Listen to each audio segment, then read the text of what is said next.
Coming to you live from Question World, where the questions keep on coming. Why do they keep coming? Where are they going?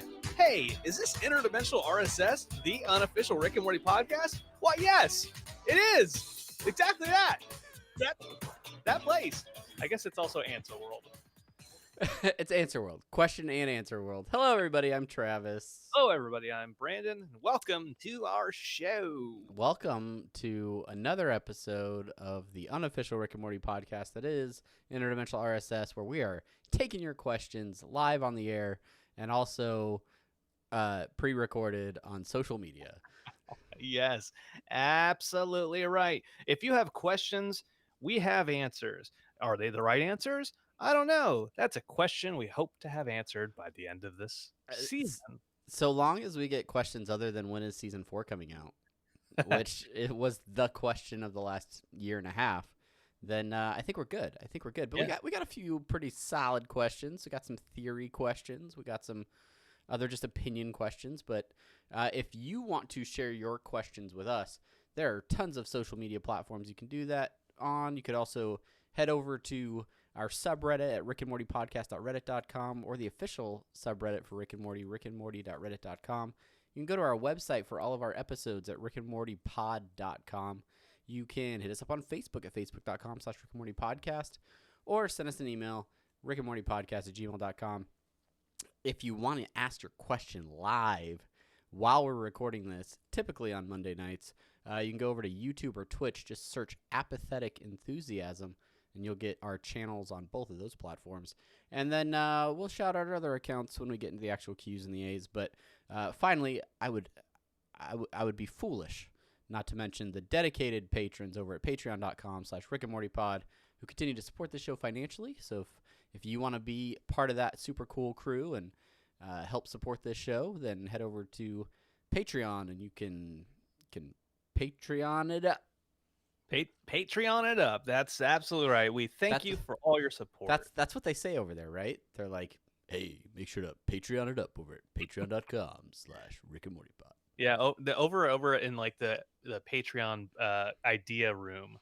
They're like, how can we really just emphasize like the Patreon-ness of the company? And you just got like noob in the back pushing them off, just like, what if you just said Patreon it up? And like all of the executives are like, get out of here, you don't know what you're doing. But there's like the one like marketing guy that's like, you know what? Yeah. He's onto something. That's this right. guy gets it. Hungry for Patreon? Well, we're excited to be doing another episode. Excited to be here. But let's not put this off too long. Let's get right into our very first segment, which is always semi-pertinent news. Semi-pertinent news. Talking about semi-pertinent news. I'm sorry for no musical ability today. If you're listening to this for the first time, you're like, what the hell did I just walk into? Why'd you walk in here? That's my first question. What are you doing here? It's semi-pertinent news. Hey. I like how last episode we really like hyped the pocket operators. And we're like, yeah, we can make our own beats and do all this music.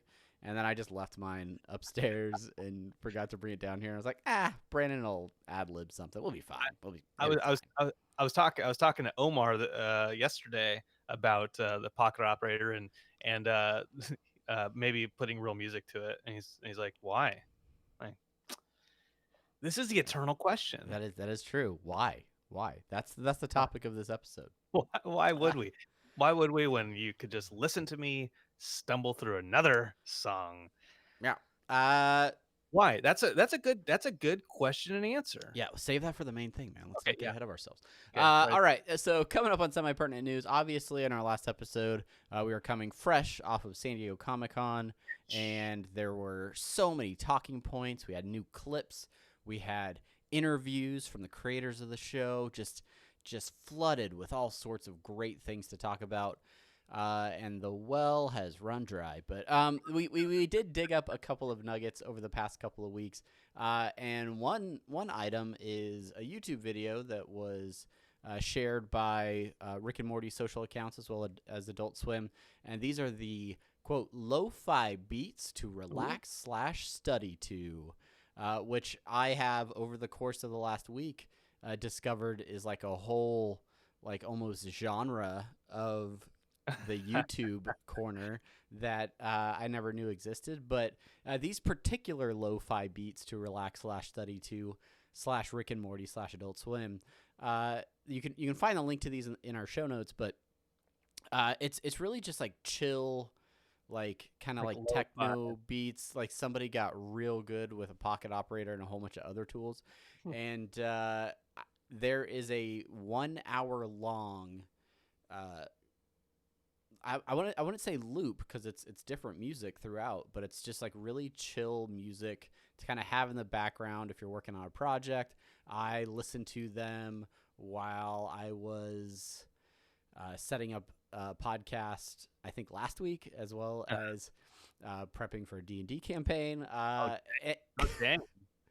And yeah, it's cool because it's got a really neat like pixelated.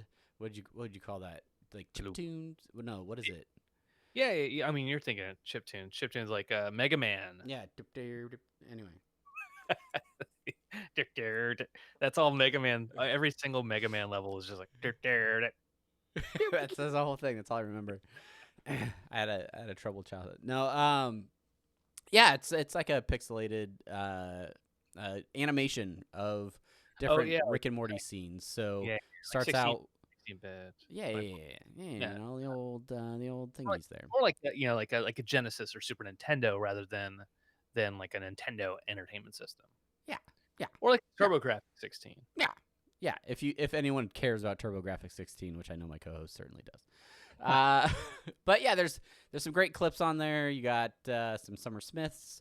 You got Jerry sending emails. You got Beth chilling with like the VR helmet on, drinking wine. There is Morty and Jessica on some sort of interplanetary date or something. But yeah, tons of cool animation on there. So I should feel bad. I should give credit to the actual creator. So we are going to open the link. I think it's Prob ZZZ. Listen up. Oh, you listen up, Dr. Squanch Natural Soap for Men advertisement. This is on the actual Adult Swim YouTube page. Yeah. But yeah, it's a whole lo-fi beats track list. It was animated by Paul Robertson, who you can find at Instagram.com/probz 4 Z's. Yes, Prob ZZZZZ.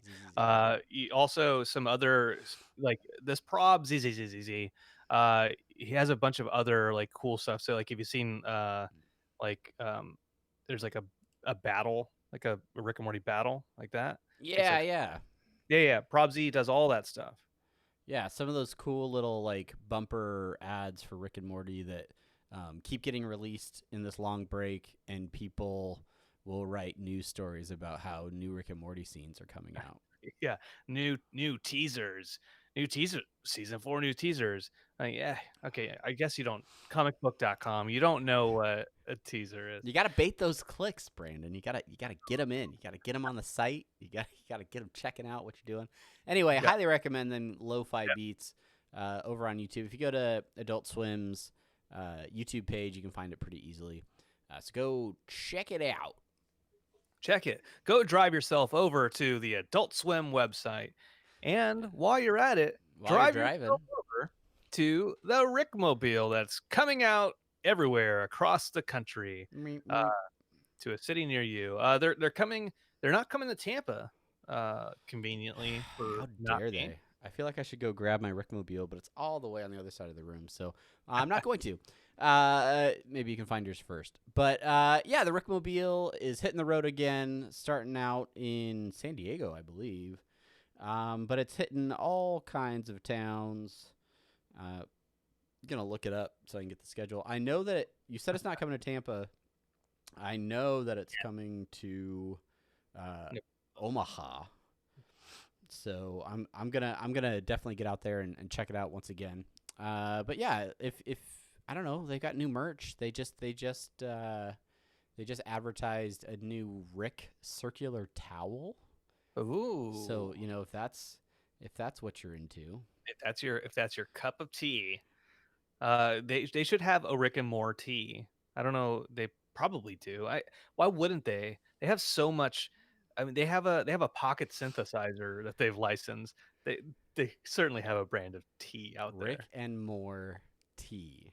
Yeah. Yeah. Yeah, I could see them doing like a tea steeper for loose leaf teas, but have it in like the shape of Morty's head, or Yeah. maybe like a Meeseek's head.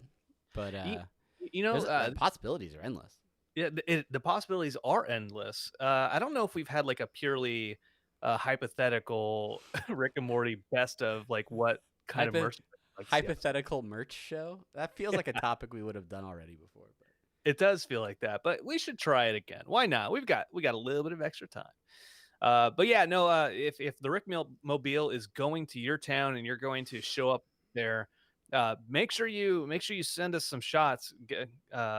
Well, shots of alcohol, but also shots of pictures with you at the Rickmobile. yeah, And if you go to adultswim.com/rickmobile, that's the best way to find the schedule of all the upcoming stops. yeah, So and yeah, and if our buddy is there, you say hello to it's the Don't Even Trip Road Trip 2019, August 6th, San Diego, and then to Las Vegas, him. Back and to the and then lots of other places. All right, yeah. So Rickmobile's back out. If the Rickmobile was coming to your town, Brandon, is there anything you'd like really be looking to spend money on? nope. Good, good call. Good call. I am interested in the book that's coming out, which is I forget what it's called, but it's basically the things and science of Rick and Morty, All right. similar to The things in science. yeah. That could be the legit title, and we.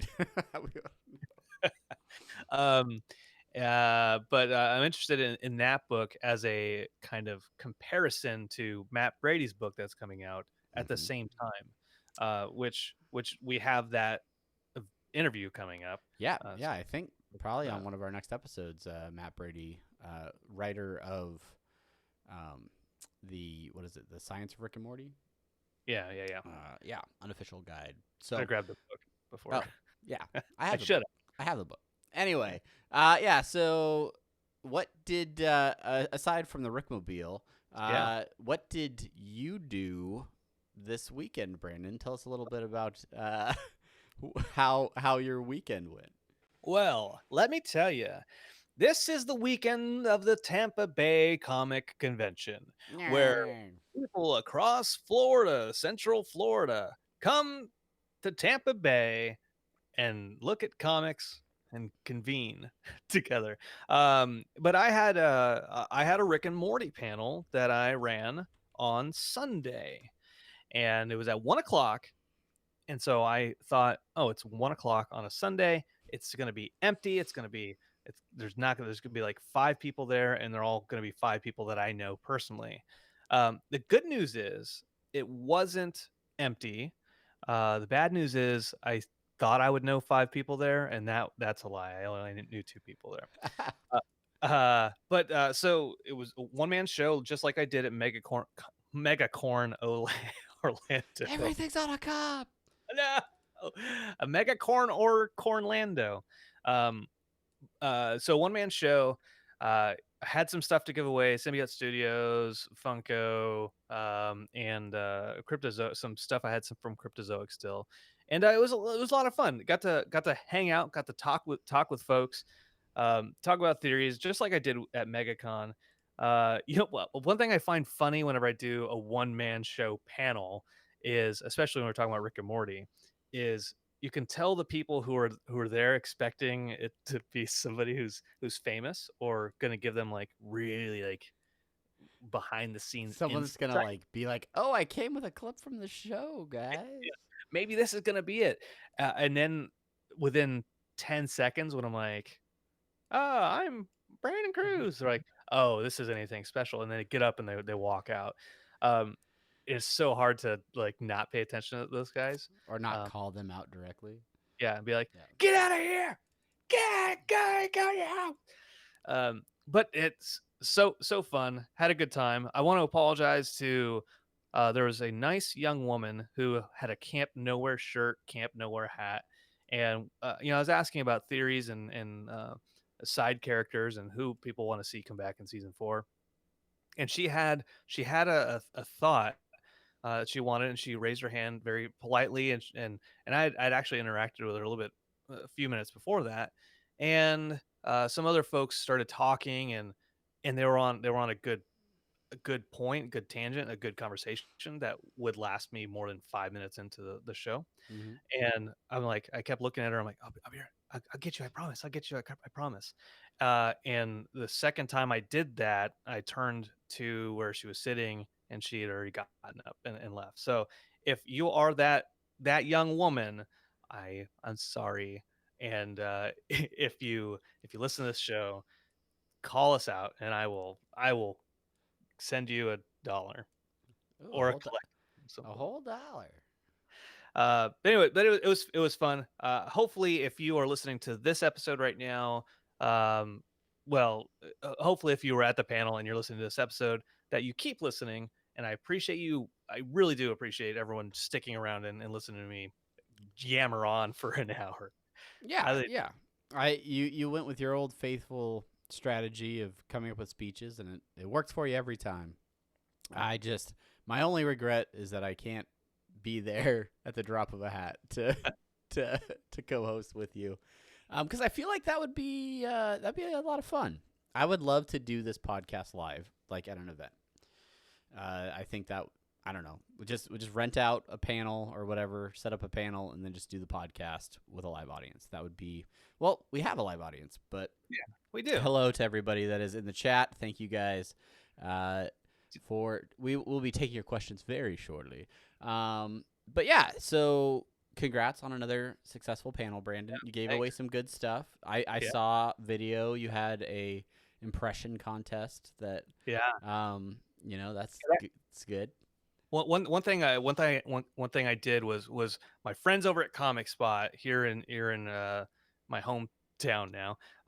They gave me some stuff to give away. So they gave me a Mr. Meeseeks one-shot comic, and then they gave me a Pickle Rick comic, the Pickle Rick one-shot.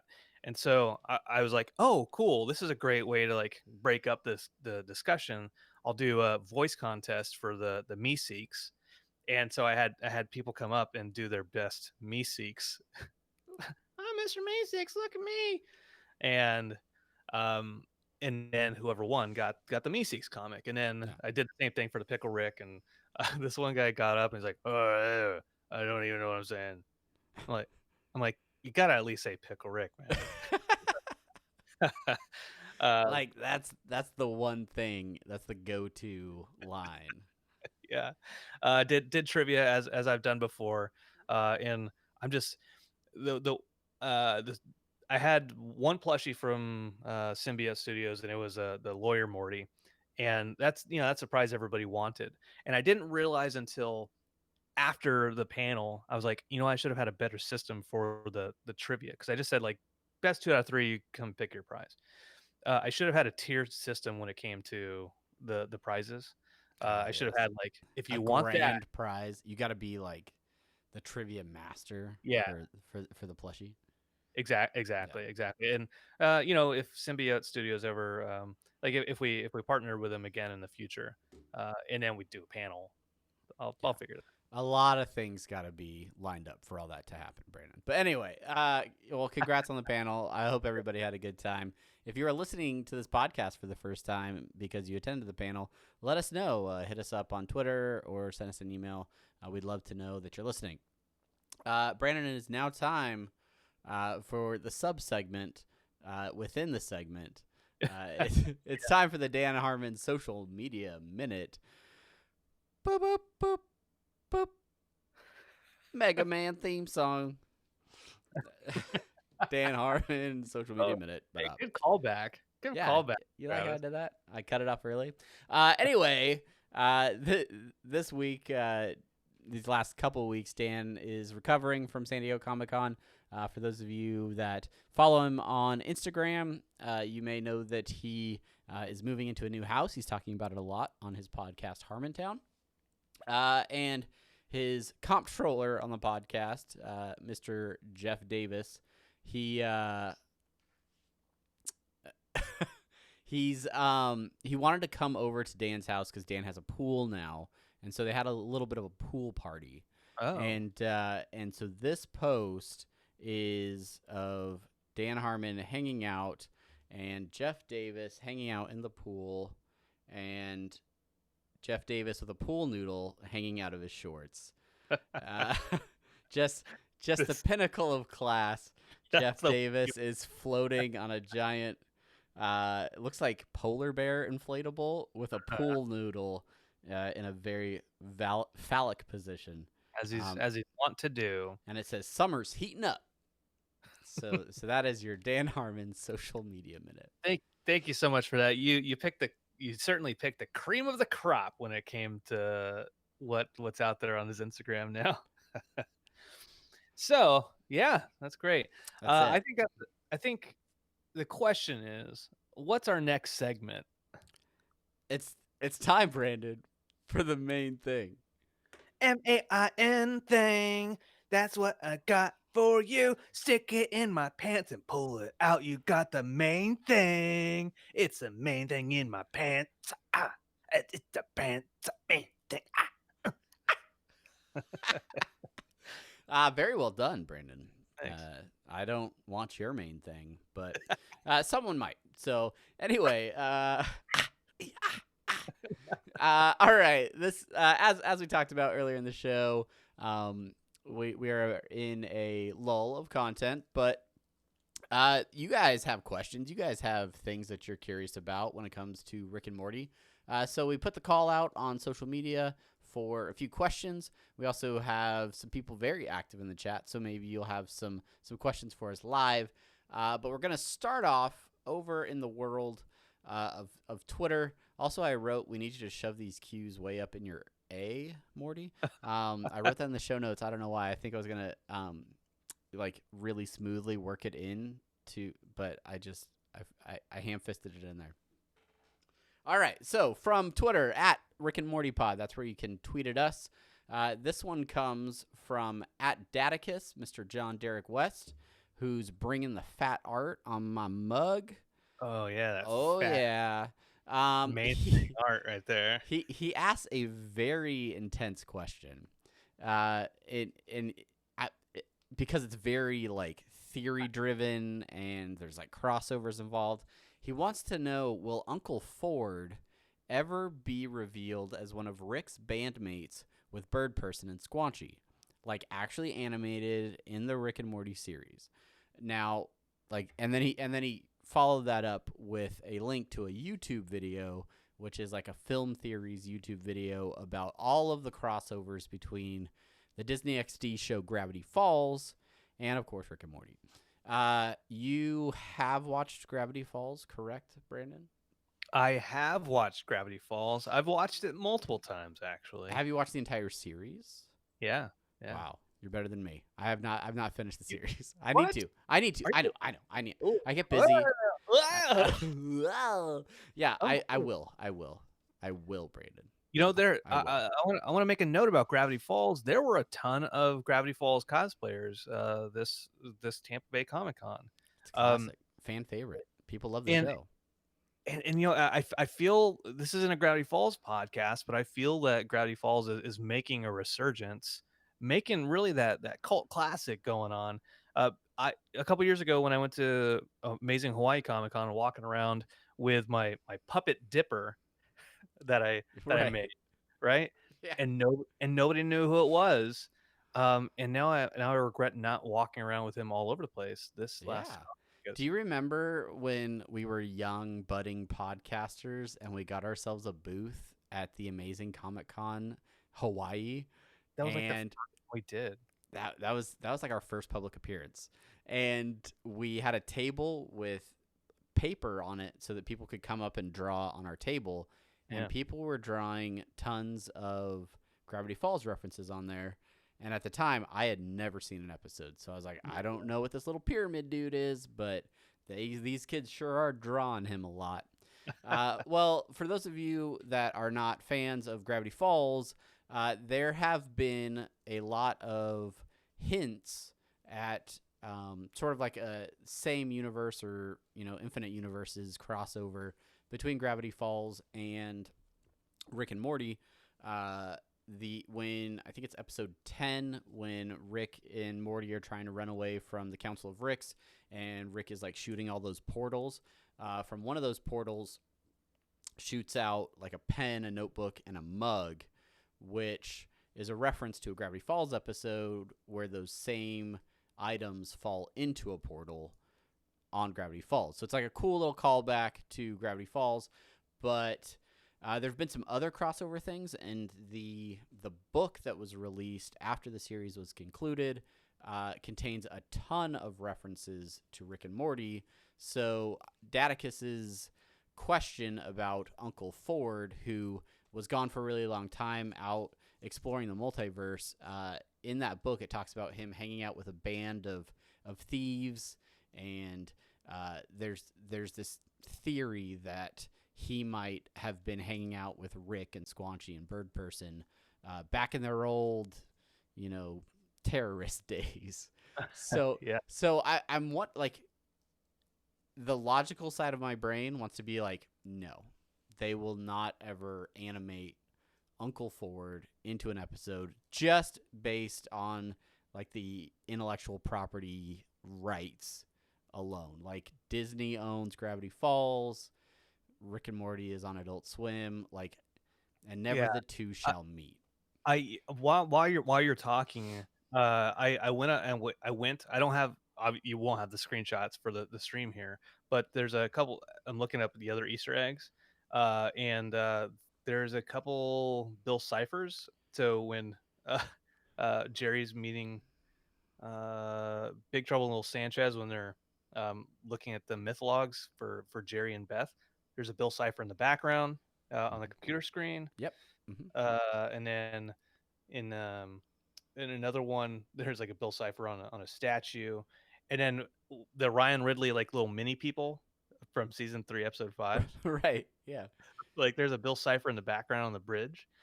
So really cool. Lots of Easter eggs. So yeah, I mean, I'd love to see them continue with like the other part of this backstory is Justin Roiland and Alex Hirsch, creators of the two shows, are friends IRL, right? Like they know each other.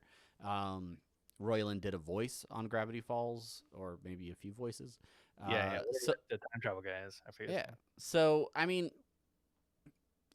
I'd say it's possible, but obviously we don't know the real answer. But I think it's cool. I think that the fact that they're referencing the other show and the shows are referencing each other is really neat. And I think it'd be cool if they did some sort of like, or just continue to do the little Easter eggs and little nods to the other series. So here's what I want to do, Travis. And those folks listening, I want us to just, it's a Q&A. And let's for some of these questions, let's have definitive answers, whether they're right or wrong. We'll just say yes or no. Okay. All right. So will Uncle Ford ever be revealed as one of Rick's bandmates with Bird Person and Squanchy? Yes. Yes, I agree. We vote on that. So the validity of that question, and the answer is 100% yes. We will see that scene happen. But the follow-up question, like actually animated in the Rick and Morty series, no. I'm gonna go with a hard no on that one. So thank you, Daticus, for your question. Moving on, also from Twitter, at Soup or Sizemore asks, "Hey guys," or that guy, or should I go, "Hey guys, I just started getting into R&M, but I want to stay current with you guys. Is this a show that should be watched from the start to finish, season wise, or can I pick it up anywhere?" No. No. The great question. No. Wait. Wait, so I mean, those are two questions. Like, that's not one question, is it? Because that's very distracting. It's saying, should it be watch start to finish, or can you just hop in anywhere in Rick and Morty? I would argue you have to start from the top. Um, I I wouldn't. I wouldn't. If this was season one, if we weren't even going into season 4 yet, we were just in season 1, I would say that you could just jump in anywhere. And just like we've said before, say skip the pilot if you are just starting this and go to Me Seeks and Destroy. I think you could start at Me Seeks and Destroy. I think in terms of season 1, you could start almost anywhere. But I think beyond season 1, you need to start watching them in order because the shows start having callbacks. They start referencing things that are going on. We start seeing some character development and seeing some plot points that kind of tie together. Sure. So yeah, it within season 1 there's some flexibility, but they even talked about at Comic-Con about sort of serializing the show a little bit more. Yeah. So at this point, watch them in order, get caught up, do yourself a favor, just watch them all. Just watch them all. Just watch them all. Go back to the pilot. If you started with the pilot, give yourself a chance and watch some more episodes and then go back to the Just pilot. know if you're watching the pilot, it gets better. It gets better. It gets better. It gets better. It's like cyberbullying. It gets better. Sure. All right. Questions to be answered. Thank you, Matt, for that question. Thanks, Matt. I forced you to watch the show, and you finally did it. These questions come from Scary Terry Folds. These were actually questions in response to your no context Rick and Morty picture that you posted earlier in the week. And it was a picture of Summer and Morty with cobs in their hands from the Cobb planet. But he brings up very important questions. So let's get right to them. His questions to be answered are: why is Rick scared of pirates? Yes. Why is it? Yes. Why is it bad to have everything on a cob? How did Rick meet Squanchy and Bird Person, and what will happen to them since the incident from season 2? How is Rick's relationship with his parents, and what's going on with Diane? There's a lot to unpack here. So much to unpack. Okay, well let's start with from Instagram. Favorite okay, why is Rick afraid of pirates? They can't be trusted. They're just, I don't know. So let's take that. Why is Rick scared of pirates and address the elephant in the womb? Talk about Anatomy Park with Pirates of the Pancreas, right? Yeah, because earlier we were talking to each other and we were saying to ourselves, now what does a pancreas actually do? Yeah. Does it make pirates? No. It makes insulin. So Rick is probably offended by this comment, and now he's afraid of pirates, I guess. You know, it's kind of like this. All right. So although I am not a believer of God, I find that religious horror movies are really interesting to me. So, like, The Exorcist is a fantastic horror movie. It deals with good and evil and heaven and hell and demons and angels and stuff like that. It's not so many angels, but it fascinates me. So in the same kind of vein, well, that's Anatomy Park. I'm trying to get all my body crushing it with the anatomy puns. Rick wants to make Pirates of the Pancreas because he's afraid of it. Yeah, but that still doesn't get to the question of why. Well, that's a good question. Or okay, how about this? How I change it up? I flip it on its head, and we say that he is afraid of pirates because he had such a bad experience with Pirates of the Pancreas, and because it's in a certain sense it's a failure of his. It's like one of his greatest failures not to be able to realize Pirates of the Pancreas. That Hey, it creates this kind of like loop, this feedback loop of failure in his mind, and he associates it with pain, pirates with pain, and he doesn't want to relive that pain. So when he sees pirates, he gets out of there. yeah, yeah. I I think he was attacked by pirates. Dan, that's what I'm gonna go with. Moving on. Why is it so bad to have everything on a cob? The only thing I can think is if you're on a planet where everything is on a cob, and you start ingesting those things at a molecular level, those cobs are gonna start affecting your anatomy, and then you're gonna be on a cob, if you know what I mean. Yeah, I think I do. I think I do. Hmm. So Uh, yes, everything on a cob. I do. I do want to go back real quick to the to the pirates thing. Daniel says, "Hey, he probably has some devastating shit happen to him." Uh, Again, it's only brought up in Anatomy Park and uh, the Rick Tree and Morty date, but he thinks it's something deeper that we're unsure of at this point in time. It's Could be. very possible. Very possible. We'll see. Cobb, I didn't answer the Cobb question. Why is it? I want to know your cob thoughts. Um, Well, so this goes back to Anatomy Park. No, joking. What I actually can I just repeat your answer? Sure. Yeah. Okay. Hi, I'm Travis. There's my answer. Cobb, cobb, cobb, cobb. Moving on. How did Rick meet Squanchy and Bird Person, and what will happen to them since the incident from season 2? Yeah, first part, I have no idea, but I get the feeling we'll find out one day. We know they fought together in the Battle of Blood Ridge. That's right. That's right. And, all Bird also Person's greatest day.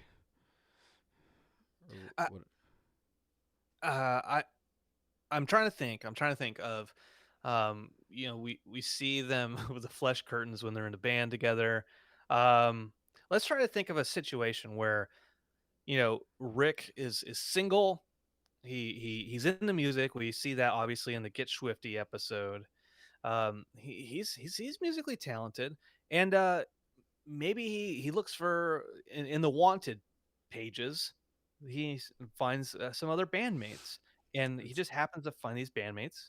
Uh, intergalactic Craigslist. He's just yeah, looking for bass player or something. right, Yeah. yeah. Okay. And so then they form a deep and lasting friendship. But then they become they become radicals. They become radicals against the fascism of the Galactic Federation, right? And they're like, no, you know what? We gotta do this. They're kind of like the Pussy Riot over in Russia. They're Okay. just, Okay. Yeah. and from that it grows. It Well, yeah, grows. and then when Uncle Ford shows up, to play keyboard in the band, he's got all kinds of ideas, and he just really sort of pushes it to a new level. Oh, Oh, yeah, perhaps. Daniel mentions that he first meets Crumbopulous Michael when he's in the band around the same time period. So there we go. thank you, Do you, comics, for shedding light on a possible answer for these. yes. I'll have to actually read all the comics that I've gotten from. Not just buy them and put them on the shelf. Yeah, I am curious to see what will happen. Is Squanchy alive? No body, no death, right? Nobody We to death. and there's already been talk that Bird Person will be back as Phoenix Person. So, very excited to see how those events shape up. But Keep your eyes peeled. That's all. That's all we can say. it sounds awful. I would never want to peel my eyes. Ugh. No. I tried for like a week. And it was Those are just my eye holes. All right. How's Rick's relationship with his parents? good. Fine. I mean, I- when they were alive. Yeah, I don't think that they're around still. I want to shout out to my good friend Gary, who I work with. His biggest problem with Rick and Morty is that Rick is so spry for being such an old person. Um, it's not a question; it's more of just a statement of fact. Yeah. But I'm like, it's a sci-fi show. They use portals and stuff. Why can't he be spry? He's like, well, because he's old. It just doesn't make sense why he'd be jumping around and doing all this stuff. Also, like half of his body is like cybernetics, so Yeah, I think he's fine. but he's old. But he's Uh, old. yeah, yeah. So with that in mind, though, It's Rick's parents ageism, Brandon. That's what have to that be, is. have to be his parents have to be dead. Um, so let's assume for a second that in uh, the season 3 premiere that those memories are at least quasi accurate, right? Ah. In some way, they're truthful. Uh, would his parents be alive at that point in time? Because he's a much younger person then, at least 20 years younger. Um, and if that's the case, and then his wife is blown up, uh, then what were his parents in this? Do they console him? Are they, or do they abandon him in his hour of need? Is that what kind of drives him to research science more, and not be a good parent? Maybe he's not a good parent because his parents weren't good to him. We don't know. What if his dad was like, trying to what if he was like a damn Nazi? What if he's like one of those evil Nazis like from Indiana Jones? Yeah. Yeah. Maybe that's that actually sounds like a legitimate episode we could get one day. Yeah, I don't know. I feel like maybe Rick was more of just like a legit scientist, obviously super smart, obviously interested in a lot of things, maybe had a decent relationship going with Diane, and obviously they had Beth, and he was around for a little while there, and then I think whatever happened that caused him to leave when Beth was a child is probably what sort of developed a lot of his like animosity and anger issues and things like that. Yeah. That's right. They're mentioning Unity in the chat. Of course. How did I forget about Unity? Yeah. God damn it. And why would he want to have sex in front of his dad like that? You know, there's To prove something, he wants to prove something. yeah. Ah, geez. He's got a lot of issues. Rick's got a lot of issues. Okay. It does. It does. So let's not go too deep into this last question, but I just want to know your thoughts on Beth's mom, Diane, alive or dead? I want to say alive.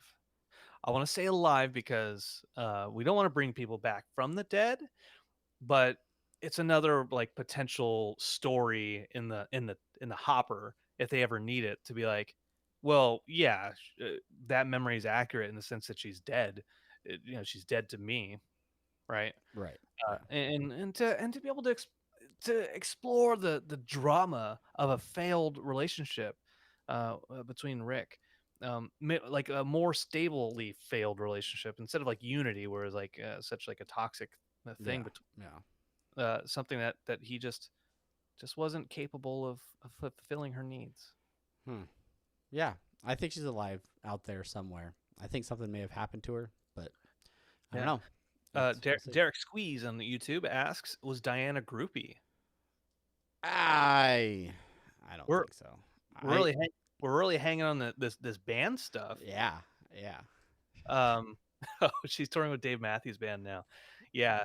Omar, if he's out there still, oh, he is. He really likes Dave Matthews Band, which, There's nothing wrong with that. There's nothing Okay. wrong with that. Okay. Fish groupies, I think, are when the ants go marching, something. All right, thank you to everybody for sending your questions over on Twitter. Let's shift slightly over to Instagram, where you can follow us at Rick and Morty Podcast over on Instagram. We posted in our stories. Please ask us some questions, and we got a few of them. One from Pierce Ashley, favorite Rick and Morty meme. Oh yeah. And I asked you for some answers on these. I'm gonna say mine first, just because I have the image for it already, as I was trying to prep it and brought all the episode images up on screen for our viewers. But one of my favorite Rick and Morty memes involves good old Butterbot. But it's a spin on the Butterbot, where Butterbot has a Microsoft Edge logo on his face, and he asks Rick, "What is my purpose?" And Rick says, "You install Chrome." That's it. And he goes, "Oh God," right? That's But that's so true. It's very accurate. So that one's my favorite. let me say that's not accurate. Okay, first of all, you have Edge. If you use Edge, then you get extra points whenever you're browsing Bing, and nobody wants to browse Bing. But if you do browse Bing, eventually, if you just do like a search for like 5 minutes and you use like the things, you can get up to like 250 points a day, and then I think it's like like a 10,000 points or something like that, and you get like a free month of Xbox Live just for like going searching every day on Bing using. I'm sorry, but if you have to have a points incentive system to get people to use your web browser, maybe you're not running the best software out there. That's all I'm saying. I get free Xbox Live. Way to go. Congrats to you. Brandon, I don't have the second meme that you sent me, but the one that you've been using quite a lot lately is a screenshot from Rick's speech from the season 2 finale, where Rick says, his speech paper basically says, "Hi, I'm Rick. I've known Bird Person a long time. Like stutter, crumple up paper, ad lib." And you have been consistently reworking this image in Photoshop and sending different versions of them to me. It's a bit narcissistic. I get it. I just, of all the memes that are out there, I do see some that like uh you know when they have Rick and Morty, but they attach them to other memes. I think Okay. it was what I see most of, like the same one where like the guy's walking with the girl and then he's looking back at the other girl, Mm-hmm. right? Or the one where it's like it has 4 different pictures of like a brain, and then it's supposed to be like enlightenment, and it's like watching Rick and Morty is the bottom one. Yeah, yeah. Stuff like that. If you love Rick and Morty memes, obviously you could go to any social media platform, or you can go to Morty Town, I think is the subreddit. And there's just the dankest of Rick and Morty memes out there. But thank you for your question, Pierce Ashley. Also from over on Instagram, Mac124555, who has a Pickle Rick as their profile image, asks, who is better, Pickle Rick or Tiny Rick? Before I get to that, we're gonna get to that Mac 1245555. Real quick. Daniel shot us an Instagram of his favorite meme, and what it says is climacophilia, being sexually aroused by falling downstairs. And then it's Rick saying, "Well, that just sounds like arousal with extra step." God. Oh gosh, that just sounds like blank with extra steps. That's another great meme because a lot of people have used that to say different things. Yeah. But the spin on the steps is the particularly great bit there. So thank you, Daniel. If any of you have a favorite Rick and Morty meme, and I know I'm opening us up to a lot of potentially cringeworthy images, but feel free to send those over to us on Instagram or Twitter or whatever. Let us know what your favorite memes are, and maybe we'll talk about them later. But we can't get away from this important question. Yes, we're going back. That Mac asks, which is, who is better, Pickle Rick or Tiny Rick? I think I know my answer, but I'd like to know yours first, Brandon. Oh, yeah. I don't want to say mine first because I want you to say yours and then me to agree with it. Okay, like, that's the one I want to say. Let's say it at the same time. Ready? So So I'll say 1, 2, 3, and then we'll say our answer. 1, 2. Let me think about it for a second. Okay, you think about it. We do have some chatter in the chat. Derek Squeeze says Tiny Rick. So there's that. Daniel Green also says Tiny Rick personal fave. I think I know. All right, you ready? I think I got it. Yeah. 1, 2, 3. Tiny Rick. Tiny Rick. Oh yeah. Damn it. Yeah. Okay. You copied me. I copied you by saying it before my voice got across the internet to you, and then you came back and said it to me. Yeah. Tiny Rick. I mean, obviously, if you want to go from a merchandise standpoint, if you want to go from a marketability standpoint, if you want to go from a internet craze standpoint, Pickle Rick is very popular. He's probably much more popular than Tiny Rick. But Tiny Rick's man. Look at that. Tiny Rick's got a guitar. Tiny Rick's dancing at the dance. I mean, Tiny Rick's the most popular kid in school, and yeah, he's definitely the best. Yeah, Tiny Rick's the best. Like if there's a popularity contest, Tiny Rick would win, right? Yeah, he'd also be in great pain and hope to die, but he's the life of the party. Yeah, but he would be sucking that in. Instead, whereas here's the difference between Tiny Rick and Pickle Rick. Tiny Rick is a embodiment of Rick's keeping emotions back and holding back emotions.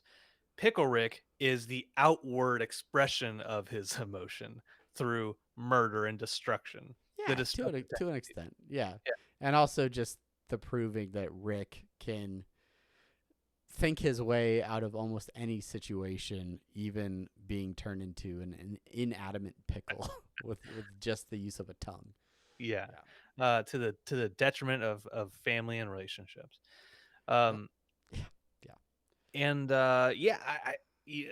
Pickle Rick is once you get through past the superficiality of him being badass, right? You realize that's just a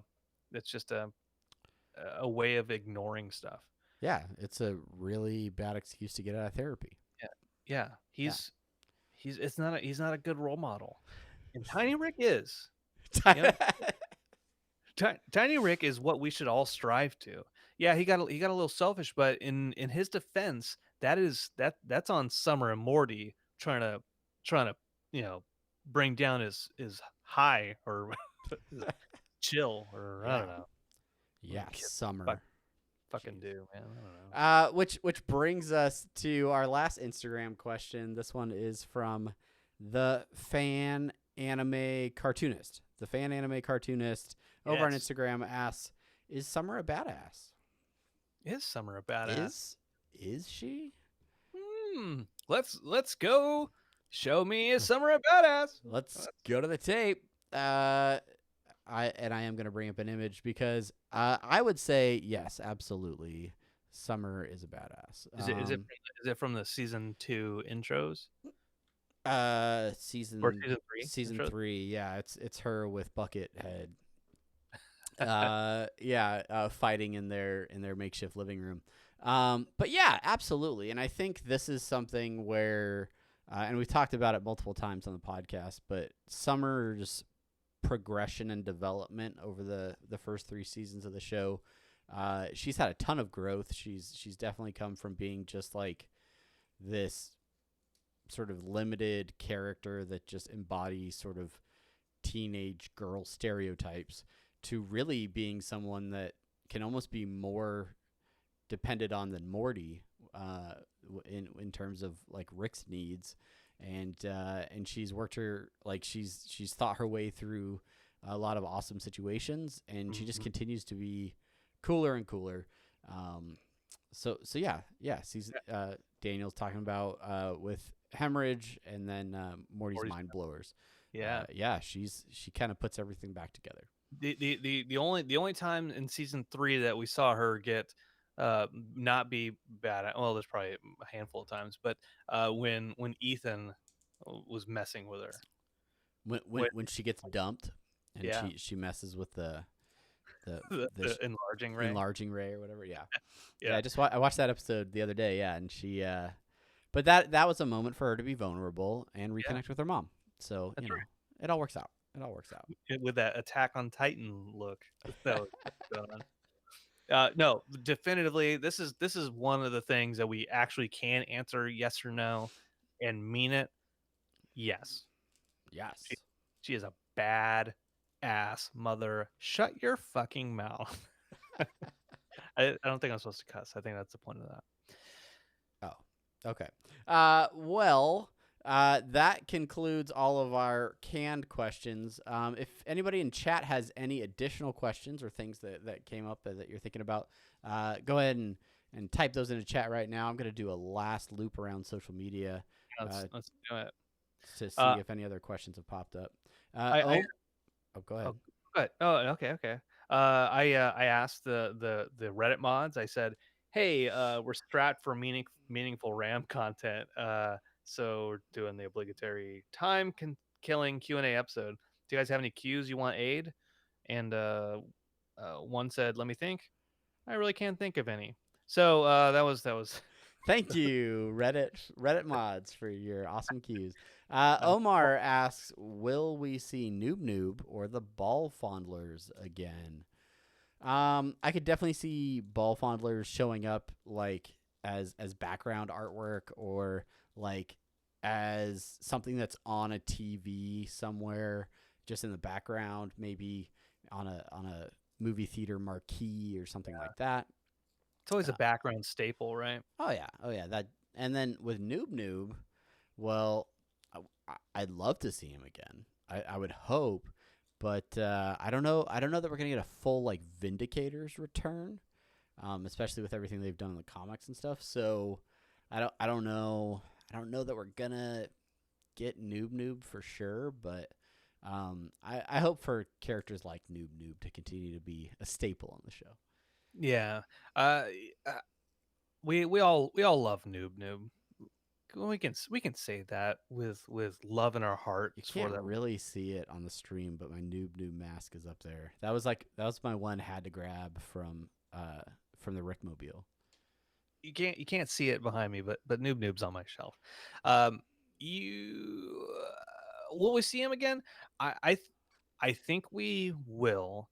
Because usually when they have like those big get-togethers of characters in the backgrounds for like the party, you see characters from. I mean, we saw Gearhead at the end of that. Gearhead made several appearances Yeah. in some of the more recent episodes. So yeah, I mean, nobody's off the table. They could be writing them in right now. We just need Noob Noob to come out and say, "God damn." Yep, that's right. He's been misquoted so many times.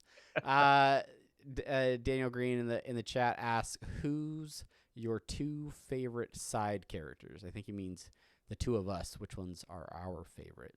Yeah. Can you think of one off the top of your head? Yeah. Ghost in a Jar.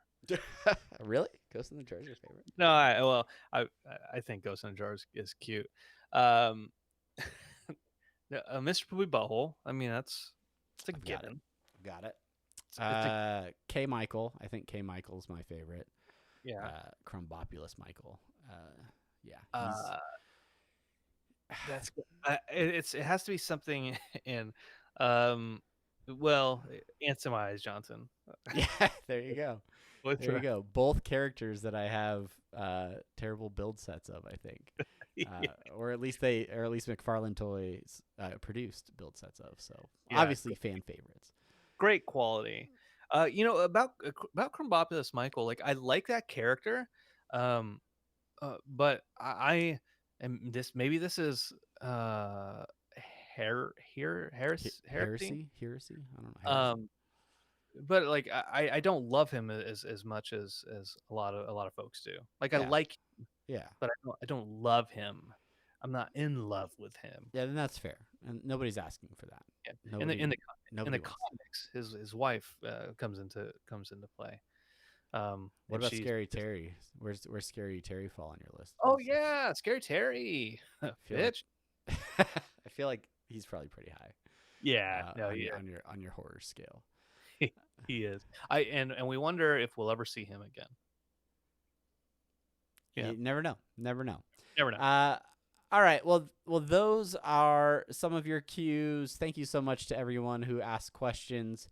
And if this discussion sparks some questions that you have, feel free to send those to us, because we have another segment on our show that we do every week, and that's listener suggestions or short outs. So if you guys send us a question, we can still short you out in the final segment of the show.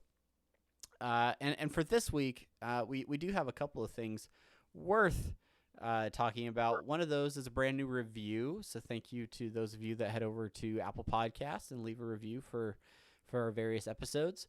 This was a 5-star review by Maddie from Genosha. Genosha. And they say, what do they say?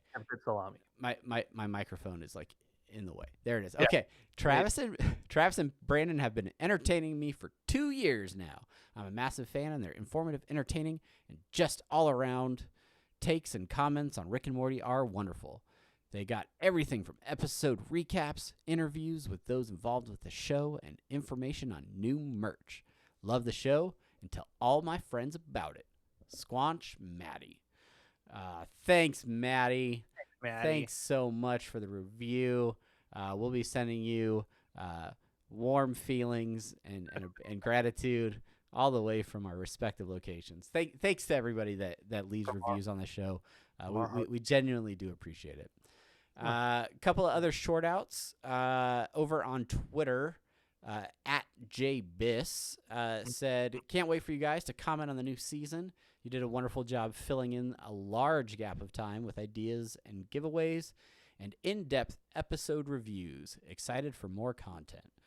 We are too, and thanks for riding along this long break with us.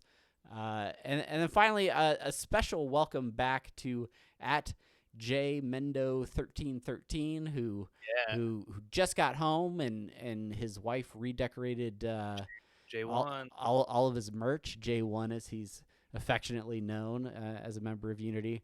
But yeah, glad you're home safe and all of your merch is properly displayed.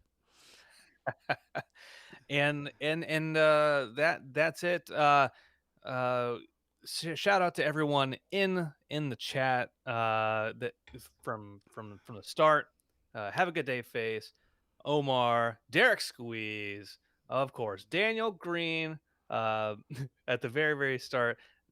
Juan Matoa was in here on Twitch. Didn't say anything past that other than like a wavy, but thank you for coming. And this is fun, and we're looking forward to November. We have a few episodes that we mentioned it throughout this episode, talking about we have another interview coming up.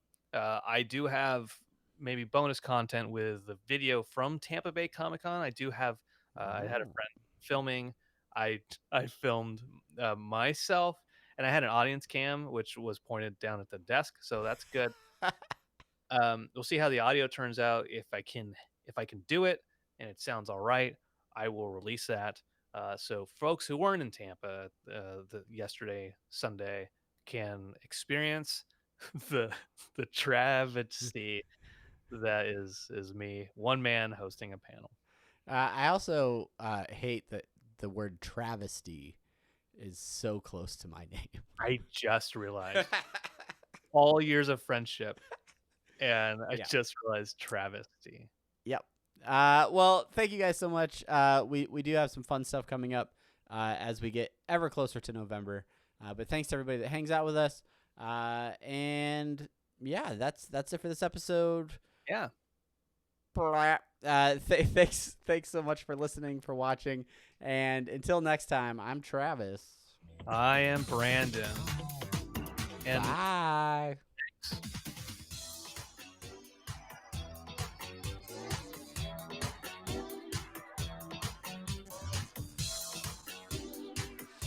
Omar says I crushed it. What a night. Omar. Omar, you're so nice. He was there the entire time. Bonus content time. Thank you to everybody that is hanging out live on YouTube and Twitch. Thank you guys for the awesome questions and thanks for all of your feedback and thoughts. It's great having you guys on here. I'm assuming you're all subscribing on whatever platform you're on. Yeah, if you're not, hit especially.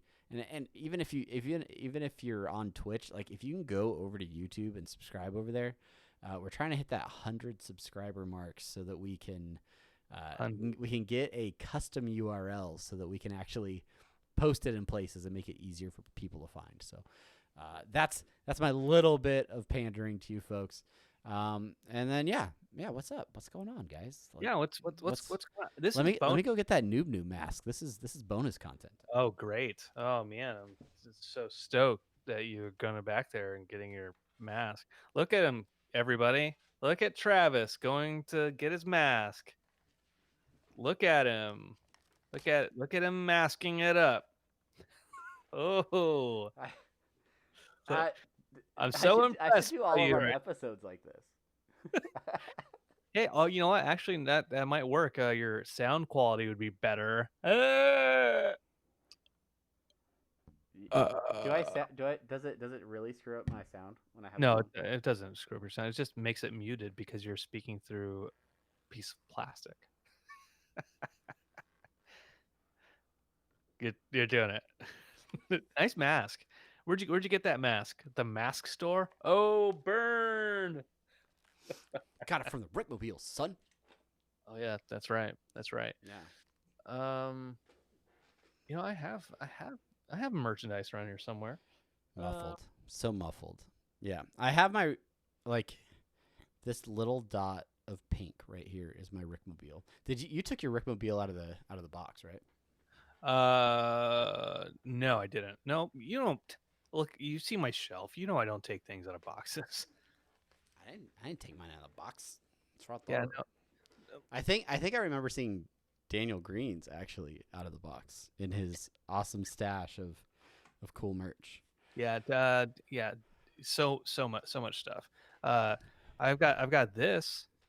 Wrong podcast, Brandon. Stop trying to make the crossover happen. Go subscribe to Submitted for Your Approval, a Twilight Zone podcast, available wherever podcasts are sold. Let's look at production number 3613. People Are Like All Over. Initial telecast March 25th, 1960, by Cayuga Productions Incorporated. It cast Paul Comey as Warren Markison, Vernon Gray. It's got Roddy McDowell in it. You know. Oh, what? I'm sorry. Roddy McDowell. Here's a screenshot. He was in Planet of the Apes. Did you just refer to a picture in a book as a screenshot? But no. Roddy McDowell. Planet of the Apes. He was also in Fright Night. I don't know if you've seen Fright Night before, Travis. Yeah, I probably haven't. With Chris Sarandon. I have a question for our video audience. Yeah, now we're asking the cues. I realized in the middle of this episode that my webcam mirrors my view, so Rick and Morty is backwards on my shirt. Yeah, no, it looks fine to me. Does it? Yeah. So it probably looks fine to you. Yeah. But I am capturing my version of it to push out on stream, so I'm guessing it's mirrored on stream, and I wonder if that's annoying to people that watch. And I also wonder if there's anything I can do to change that. Yeah, probably. I'm sure I probably could, but it's backwards. Omar says it's backwards. Fuck, Omar. Come on, man. Just go with it. Me and Omar today. So I've got this stuff on my nose. And Omar and I convinced a coworker of ours that Omar actually pushed me with his hand in my face, and that's what scratched my nose, uh, because I said something uh, kind of snarky about his wife, and this guy was so convinced. He was like actually convinced, like, oh yeah, like Brandon pissed me off, and I fucking did that. Took him And out. he's like, Brandon wouldn't do that. I'm like, well, he did. He's like, well, what'd you say? I'm like, I'm not gonna say it again. Uh, He, he might not be able to contain his rage. yeah. You gotta be careful. So good. So just to let you know, I can lie, and I will lie if it gets me ahead in life. All right. Any other questions from rule number 1? Don't talk about it. Okay, thanks, Derek. Any Yeah. other questions for you guys? Derek saying real Travis has a mustache. You do not want to see me with a mustache. You people. don't want to see with a It mustache it is not pretty. because it doesn't make sense for Travis to have a mustache since like the rest of his face is hairless. Yeah, the rest of my Describe. head, like this is the sum total of hair on my head. Yeah. It's and even sometimes I'm convinced that's penciled in. Do you know that you can go get eyebrow tattoos now that like are like the ladies go and get eyebrows. I think they call it like microbladed or something. And so it's like tattooed into the eyebrows so that they don't have to put like eyebrow pencil on or whatever. It just makes them. Yeah, I think so. Yeah, I had a friend do that a couple weeks ago. I thought that was like they just take a micro blade and trim your eyebrows. Like, oh, look, which needs to be really small. That way, like the edges of your hair that's trimmed is just like nice and soft. Well, because there's something called threading too, which is used to remove hair, and then I think microblading is like the tattooing into your eyebrows. Huh. My brother got a tattoo one time where he just he took a welcome to cosmetology talk on Interdimensional RSS Overtime. He took a Bic pen and then took just like a pin, like a sharp pin. Yeah. And eat it, and then he just did that. And gave himself a prison tattoo. What? Well, a prism tattoo. He gave himself a Dark Side of the Moon prism tattoo. Is it? How long did it last? Or is it still there? It's still there. Did it himself. Wow. Yeah. The Cruise boys are dedicated to doing stupid Damn things. Cruise boys at it again, giving themselves them homebrewed tattoos. Homebrewed tattoos. Would you don't have any tattoos, right, Travis? Not yet. Are you gonna get a Rick and Morty tattoo? Nope. All right. That's the question for. I'm gonna get this tattooed. This right here. Atticus. You with a big old pickle in your mouth. Did that's the tattoo we're gonna get. Do you know that whenever I see my mom, she's like, I want a Rick and Morty podcast shirt of you, but not of Travis. Did she really say that? She doesn't say it like that, but she's like, I just want a picture of you, my son. Mary. It's nothing against you, Travis. Tell your mother I'm offended, deeply offended. You were not birthed from her vajay. I know that's right. You don't have the same kind of attachment to her. It's true. All right, we'll have to make individual merch of the two of us and see which one sells better. It'll be Brandon. But because you're the funny one. Well, yeah, but they think you're the one with hair. That's true. Yeah, people won't know. Dan is getting Mr. Poopy Butthole on his ass cheek, and the Screaming Sun as tramp stamp. And also several others eventually. What way to go? Hey, I mean, do it up, man. I would. Yeah, I don't have anything against tattoos. I just haven't. I'm real funny about art. So like in general, and I haven't decided on any art period that I'm like, yeah, I want that. Yeah. On my skin. So this tattoo, that's pretty dope. I saw you post that So that's so a cool. couple weeks ago. I would get that, but if somebody else already has it, so I guess I'd have to go. It's okay. More than one people. One people can have it. What are the odds of you running into that person? No, never. There's another one. I like the other one Do you better. want a Rick and Morty tattoo? I'm funny about getting. I don't have any. Well, I take that back. I was gonna say I don't have any pictures tattooed on me, You certainly do. but I certainly do on my side, my entire side. Um, but like animated characters, I've always thought of just like my brain doesn't work in that kind of like super artistic way. And so when I'm like, oh, I get a picture of Homer tattooed on me, I see Homer being tattooed on me, Yeah. not a kind of like an artistic interpretation of it, Yeah. reinterpretation of Yeah. it. I could see getting some sort of like like reference to podcasting Like on. that. I would, There you go. There you you know, go. like I would Get that on my lower back. but I wouldn't get I would get that tattooed on me before I would get your shirt tattooed on me. Yeah. Yeah. You know No, I agree. Yeah. what I'm Yeah, I saying? hear you. I'd Yeah. get I'd get these guys tattooed on me before I got your shirt tattooed on me. Look at those guys are so fucking cute, man. By the way, This shirt, you mean like the standard Jellicoe. That's who does. That's who does. Jellicoe. Respect the artist. Yeah, I don't know what else is going on, Brandon. Not much. I'm really excited to have these these folks in here hanging out.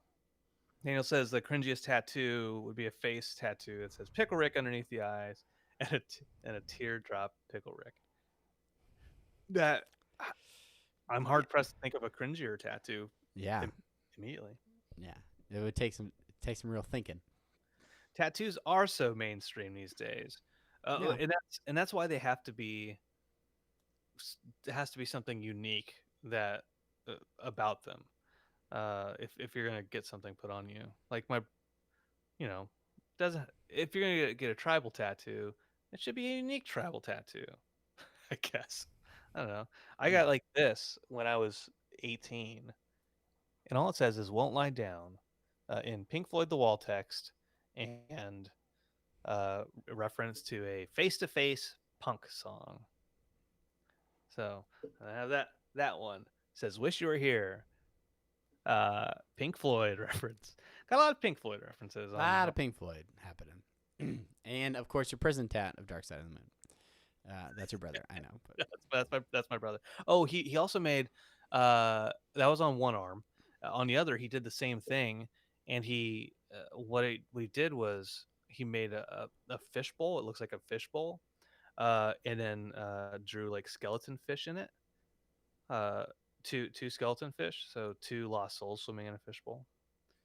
Another Pink Floyd reference. another Pink. Boom. That's Guess the Cruise Boys like Pink that's Floyd. that is a. I like that. I like the visual representation of that line. That's pretty sweet. Yeah. Let's You ever- let's you ever fire take, up the old record player. I'll drop Dark Side of the Moon on heavy vinyl over here, and we'll really kick this stream off. Say my goldfish joke first. Wait, what? Have I ever told you my goldfish joke? I don't know. Okay. There are two goldfish in a tank, right? And one kind of like swims and looks at the other one, and he says, "Do you know how to drive this thing?" That's it. That's it. That was my icebreaker joke at the panel yesterday. Okay. Derek mentions that he's got the Deathly Hallows in watercolors. Watercolor tattoos are bitchin'.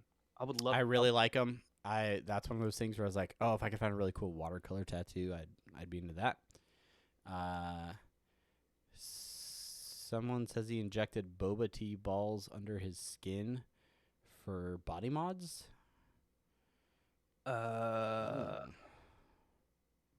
Boba.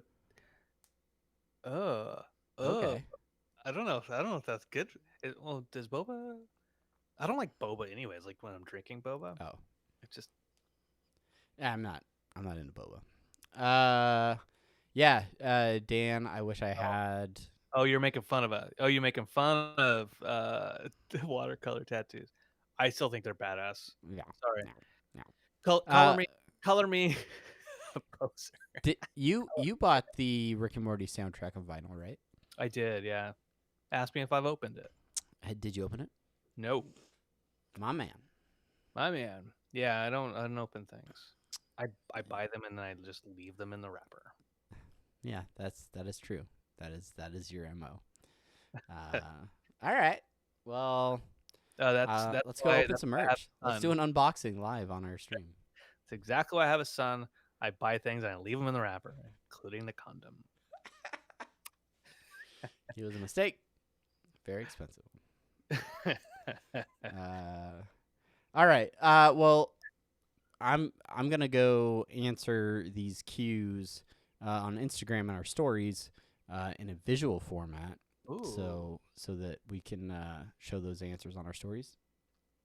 But big thanks to everybody that's hanging out, and I out of curiosity, Yes. For from me? people in the chat, Oh. is there anyone interested in watching a couple of nerds like Brandon and I with a couple of fellow nerds playing the classic role-playing game Dungeons and Dragons? Like, what are you fucking volunteering me for, man? Because I plan on streaming our next campaign on these very platforms. That's right. Brandon is taking over as DM. We finished our last session that I was DMing last week, and now that I have all this free time because I'm gonna be just playing a character and not DMing, I plan on streaming it. We've got buy-in from the rest of the party. So if you are interested in that, make sure that you are subscribed on YouTube or Twitch, whichever one, because we will be playing every other Friday night, as long as scheduling allows. And that starts not this Friday, but the following Friday. Yes. So, yeah, mark your calendars for the exciting beginning of Brandon's homebrew campaign. And guess what meme I'm gonna use when I start putting it. Hello, I am the dungeon master. You start your journey in a village. Crumple up paper, ad lib. It's gonna be the thing. Yeah. If you guys know me, you know that I'm bad at ad libbing or making stuff up on the fly. So this is gonna be fun. We'll see how it goes, but our sessions tend to be pretty entertaining, pretty fun. We've had a lot of fun with it, and if you can't make it live on Friday nights, the videos will stay up on the channels as well, so you can catch up at your leisure. As long as I'm not a player, everyone gets along. I'm just so antagonistic, you know. Yeah. We'll see how it goes. All right. Okay. Let's go. All right. Hey. Thank you everyone for sticking around. Omar, I will talk to you in the morning. And until next time, I'm Travis. And I'm Brandon. Bye. Bye.